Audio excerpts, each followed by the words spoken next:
নির্বাচন বন্ধু হটলাইন, এতে ফোন করে সঠিক খবর জেনে নিন। বর্তমান অন্তর্বর্তী সরকার নির্বাচিত জনপ্রতিনিধিদের কাছে দায়িত্ব হস্তান্তর করবে না ও পরিকল্পিত, যার একমাত্র উদ্দেশ্য হলো আমাদের গণতান্ত্রিক উত্তরণে বিঘ্ন সৃষ্টি করা। আপনারা নিশ্চিত থাকুন, নির্বাচনে বিজয়ী জনপ্রতিনিধিদের কাছে দ্রুততম সময়ে ক্ষমতা হস্তান্তর করে অন্তর্বর্তীকালীন সরকার তার দায়িত্ব সমাপ্ত করবে। জুলাই জাতীয় সনদের উপর গণভোট সারা জাতির বহু বছরের আকাঙ্ক্ষার দিন।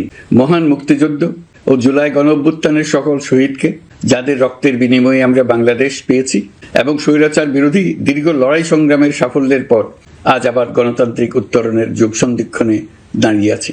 আপামর জনগণের, বিশেষ করে জুলাইয়ের যোদ্ধাদের আত্মত্যাগ ছাড়া এই নির্বাচন, এই গণভোট কোনোটিই সম্ভব হতো না। সমগ্র জাতি তাই তাদের কাছে চিরঋণী। প্রত্যেক জাতির জীবনে এমন কিছু দিন আসে যার তাৎপর্য থাকে সুদূর প্রসারী, যেদিন নির্ধারিত হয় রাষ্ট্রের ভবিষ্যৎ দিক নির্দেশনা, গণতন্ত্রের চরিত্র এবং স্থায়িত্ব ও আগামী প্রজন্মের ভাগ্য। আগামী পরশু ঠিক তেমনি একটা দিন, যেদিন দুটি ভোট অনুষ্ঠিত হতে যাচ্ছে। আমরা সবাই মিলে নতুন সরকার গঠনের নির্বাচন করব এবং পাশাপাশি গণভোটের মাধ্যমে আমাদের প্রাণপ্রিয় বাংলাদেশ রাষ্ট্রের ভবিষ্যৎ কাঠামো নির্ধারণ করব। ইতিমধ্যে আনুষ্ঠানিক নির্বাচনী প্রচার প্রচারণা শেষ হয়ে গেছে। এখন আমাদের সবার সিদ্ধান্ত নেওয়ার পালা। এই মুহূর্তে রাষ্ট্রের দায়িত্বপ্রাপ্ত একজন নাগরিক হিসেবে আপনাদের সঙ্গে কিছু গুরুত্বপূর্ণ কথা ভাগ করে নেওয়াকে আমি আমার নৈতিক ও সাংবিধানিক দায়িত্ব মনে করছি। প্রথমেই গভীর সন্তোষ ও কৃতজ্ঞতার সঙ্গে উল্লেখ করতে চাই, এবারের নির্বাচনকে ঘিরে সার্বিক প্রচার প্রচারণা পূর্ববর্তী যে কোনো নির্বাচনের তুলনায় উল্লেখযোগ্যভাবে শান্তিপূর্ণ হয়েছে। মত আদর্শের পার্থক্য থাকা সত্ত্বেও রাজনৈতিক দলগুলো সংযম দেখিয়েছে, প্রার্থীরা দায়িত্বশীল আচরণ করেছেন এবং সাধারণ মানুষ সচেতন থেকেছেন। এই পরিবেশ হঠাৎ করে তৈরি হয়নি, এটি সম্মিলিত দায়িত্ববোধের ফল। এজন্য আমি আন্তরিক ধন্যবাদ জানাই দেশের সকল রাজনৈতিক দল, প্রতিদ্বন্দ্বী প্রার্থী, ভোটার, নির্বাচন কমিশন, নাগরিক সমাজের প্রতিনিধিবৃন্দ, গণমাধ্যম কর্মী এবং নির্বাচনের সাথে সংশ্লিষ্ট সকল আইন শৃঙ্খলা বাহিনী ও প্রশাসনের প্রতিটি সদস্যকে। আপনাদের সম্মিলিত প্রচেষ্টায় আমরা একটি আশাব্যঞ্জক পরিবেশে নির্বাচন অনুষ্ঠানের দ্বার প্রান্তে পৌঁছতে পেরেছি।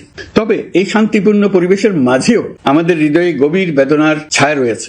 নির্বাচনের তফসিল ঘোষণার পর এবং প্রচার প্রচারণাকালে সংঘটিত কয়েকটি সহিংস ঘটনায় আমরা কিছু মূল্যবান প্রাণ হারিয়েছি। এই সহিংসতা আমাদের জাতীয় বিবেককে নাড়িয়ে দিয়েছে। গণতন্ত্রের চর্চায় কোনো প্রাণ ঝরে যাওয়া কোনো সভ্য রাষ্ট্রের জন্য গ্রহণযোগ্য নয়। প্রিয় দেশবাসী, এবারের নির্বাচনে 51টি দল প্রতিদ্বন্দ্বিতা করছে, যা এ যাবৎকালের যে কোনো নির্বাচনের মধ্যে সর্বাধিক সংখ্যক রাজনৈতিক দলের অংশগ্রহণ।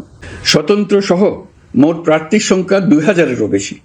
আগের জাতীয় নির্বাচনগুলোতে এর চেয়ে বেশি প্রার্থী প্রায় কখনোই দেখা যায়নি। এবারের নির্বাচন শুধু আরেকটি নিয়মিত নির্বাচন নয়, এটি একটি গণ অভ্যুত্থানের পর দেশের প্রথম জাতীয় নির্বাচন। দীর্ঘ সময় ধরে জমে থাকা ক্ষোভ, বৈষম্য, বঞ্চনা ও অবিচারের বিরুদ্ধে জনগণের যে জাগরণ আমরা দেখেছি, এই নির্বাচন তার সাংবিধানিক প্রকাশ। রাজপথের সেই দাবি আজ আপনাদের ব্যালটের মাধ্যমে উচ্চারিত হতে যাচ্ছে। তাই এই নির্বাচন বাংলাদেশের গণতান্ত্রিক যাত্রায় একটি ঐতিহাসিক মাইলফলক। এই নির্বাচনের মাধ্যমে আমরা শুধু জনপ্রতিনিধি নির্বাচন করছি না, একই সাথে আমরা সিদ্ধান্ত নিচ্ছি বাংলাদেশ কোন পথে এগোবে। আমরা কি একটা বৈষম্যহীন, ন্যায়ভিত্তিক ও জবাবদিহিমূলক রাষ্ট্র গড়তে পারবো, নাকি আবারও পুরনো ক্ষমতা কেন্দ্রিক ও অনিয়ন্ত্রিত বৃত্তে ফিরে যাব? এই প্রশ্নের উত্তর দেবে গণভোট। আমি সকল প্রতিদ্বন্দ্বী প্রার্থীর প্রতি আন্তরিক আহ্বান জানাই, নির্বাচনের ফলাফল যাই হোক না কেন, ব্যক্তিগত বা দলীয় স্বার্থের ঊর্ধ্বে উঠে জাতির বৃহত্তর স্বার্থকে প্রাধান্য দিন। বিজয় যেমন গণতন্ত্রের অংশ, তেমনি পরাজয়ও গণতন্ত্রের অবিচ্ছেদ্য সত্য। নির্বাচনের পর সবাই মিলে একটি নতুন, ন্যায়ভিত্তিক, গণতান্ত্রিক ও অন্তর্ভুক্তিমূলক বাংলাদেশ গড়ার কাজে আত্মনিয়োগ করুন। প্রিয় দেশবাসী, আজ আমি বিশেষভাবে কথা বলতে চাই আমাদের তরুণ ভোটার ও নারী ভোটারদের সঙ্গে। আপনারাই সেই প্রজন্ম যারা গত 17 বছর ধরে ভোটাধিকার থাকা সত্ত্বেও ভোট দিতে পারেননি। আপনারা বড় হয়েছেন এমন এক বাস্তবতায় যেখানে ভোটের মুখোশ ছিল কিন্তু ভোট ছিল না, ব্যালট ছিল কিন্তু ভোটার ছিল না। এই দীর্ঘ সময়ের বঞ্চনা ও অবদমনের সবচেয়ে বড় মূল্য জাতিকে প্রতিদিন দিতে হয়েছে। তবু আপনারা আশা ছাড়েননি, অন্যায়ের সামনে মাথা নত করেননি। আন্দোলনে, প্রতিবাদে, চিন্তায় ও স্বপ্নে আপনারা একটি নতুন বাংলাদেশের আকাঙ্ক্ষা লালন করেছেন। আজ জুলাই গণ অভ্যুত্থানের মাধ্যমে ইতিহাসের গতিপথ পথ বদলানোর সেই দিনটি এসেছে। বিশেষ করে আমাদের নারীরা মুক্তিযুদ্ধ থেকে শুরু করে বাংলাদেশের সবকটি গণ আন্দোলন, পরিবার থেকে রাষ্ট্র, সবখানেই শক্তি হয়ে দাঁড়িয়েছেন। নারীরাই ছিল জুলাই গণ অভ্যুত্থানের সম্মুখ সারির যোদ্ধা। নারীরাই এই দেশের অর্থনীতির অন্যতম চালিকা শক্তি। বৈদেশিক মুদ্রা আয়ের শক্ত ভিত, ক্ষুদ্র ঋণ, কুটির শিল্প, নারী উদ্যোক্তা, এই শব্দগুলোর পেছনে আছে পরিবর্তনের গল্প, পরিবার ও সমাজে স্বাবলম্বী হবার গল্প।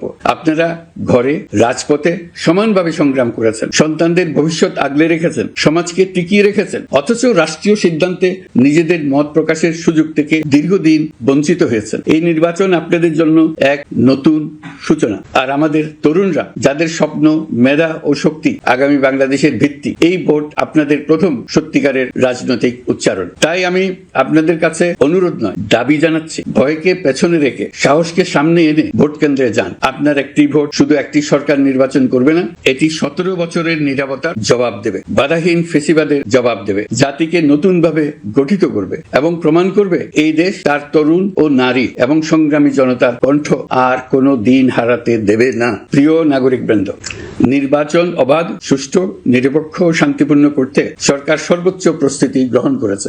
এবার রেকর্ড সংখ্যক আইন শৃঙ্খলা বাহিনীর সদস্য মোতায়েন করা হয়েছে। পাশাপাশি ম্যাজিস্ট্রেসি ক্ষমতা সম্পন্ন সশস্ত্র বাহিনীর সদস্যদেরও ব্যাপকভাবে দায়িত্বে রাখা হয়েছে, যাতে যে কোনো ধরনের বিশৃঙ্খলা বা সহিংসতা দ্রুত ও কঠোরভাবে প্রতিহত করা যায়।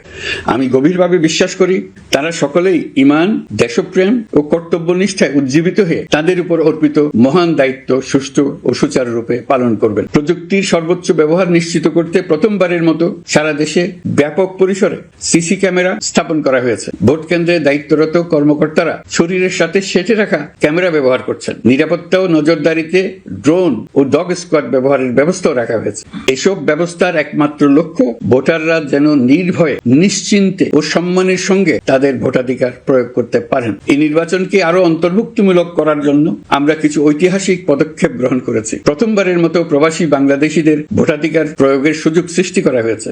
বিশ্বের বিভিন্ন প্রান্তে বসবাসকারী আমাদের ভাই বোনেরা দেশের ভবিষ্যৎ নির্ধারণে অংশগ্রহণ করতে পারছেন। এটি আমাদের গণতন্ত্রের পরিসরকে আরো বিস্তৃত করেছে। আমাদের এই নতুন অভিজ্ঞতা অন্যান্য দেশে প্রচলনের জন্য ইতিমধ্যে কয়েকটি দেশ আগ্রহ প্রকাশ করেছে এবং আমাদের অভিজ্ঞতার প্রতিটি ধাপ তারা পর্যবেক্ষণ করছে। একই সঙ্গে দেশে অবস্থানরত সরকারি কাজে নিয়োজিত ব্যক্তি, আইন শৃঙ্খলা বাহিনীর সদস্য এবং আইনি হেফাজতে বা কারাগারে থাকা যোগ্য নাগরিকদের জন্য পোস্টাল ব্যালটের মাধ্যমে ভোট প্রদানের সুযোগ দেওয়া হয়েছে। এটি প্রমাণ করে রাষ্ট্র কাউকে বাদ দিয়ে নয়, সবাইকে সঙ্গে নিয়েই এগোতে চায়। ভোটাধিকার কারো দয়া নয়, এটা আমাদের সংবিধান প্রদত্ত মৌলিক অধিকার। এই অধিকার প্রয়োগের মাধ্যমেই আমরা ঠিক করি আমাদের ভবিষ্যৎ কোন পথে যাবে। একটি অবাধ ও সুষ্ঠু অংশগ্রহণমূলক নির্বাচন নিশ্চিত করা শুধু সরকারের দায়িত্ব নয়, এটি রাষ্ট্রের প্রতিটি নাগরিকের দায়িত্ব। রাজনৈতিক দলগুলোর প্রতি আমি অত্যন্ত স্পষ্টভাবে বলতে চাই, আপনারা দলের কেন্দ্র থেকে তৃণমূল পর্যন্ত সর্বস্তরের নেতাকর্মীদের দায়িত্বহীনভাবে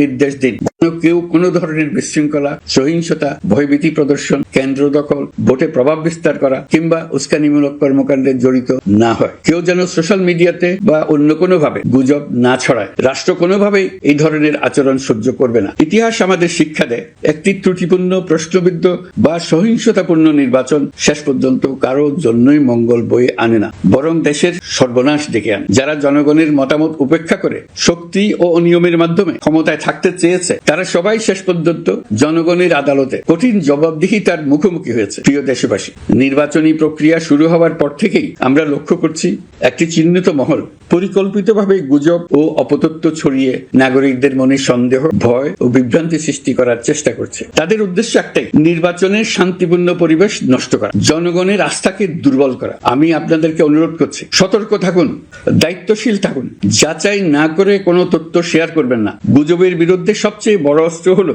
সচেতনতা ও সত্য। নির্বাচন নিয়ে যারা বিগত মাসগুলোতে উদ্দেশ্যমূলকভাবে সংশয়, সন্দেহ সৃষ্টি করেছিল, তারা সম্পূর্ণভাবে ভুল প্রমাণিত হয়েছে। জনগণকে বিভ্রান্ত করতে তারা চূড়ান্তভাবে ব্যর্থ হয়েছে। আপনারা সকল প্রকার অপপ্রচার থেকে নিজেদের মুক্ত রাখুন। তথ্য যাচাইয়ের জন্য সরকারের সঙ্গে সার্বক্ষণিক যোগাযোগ রাখুন। আপনারা নিশ্চিত থাকুন, নির্বাচনে বিজয়ী জনপ্রতিনিধিদের কাছে দ্রুততম সময়ে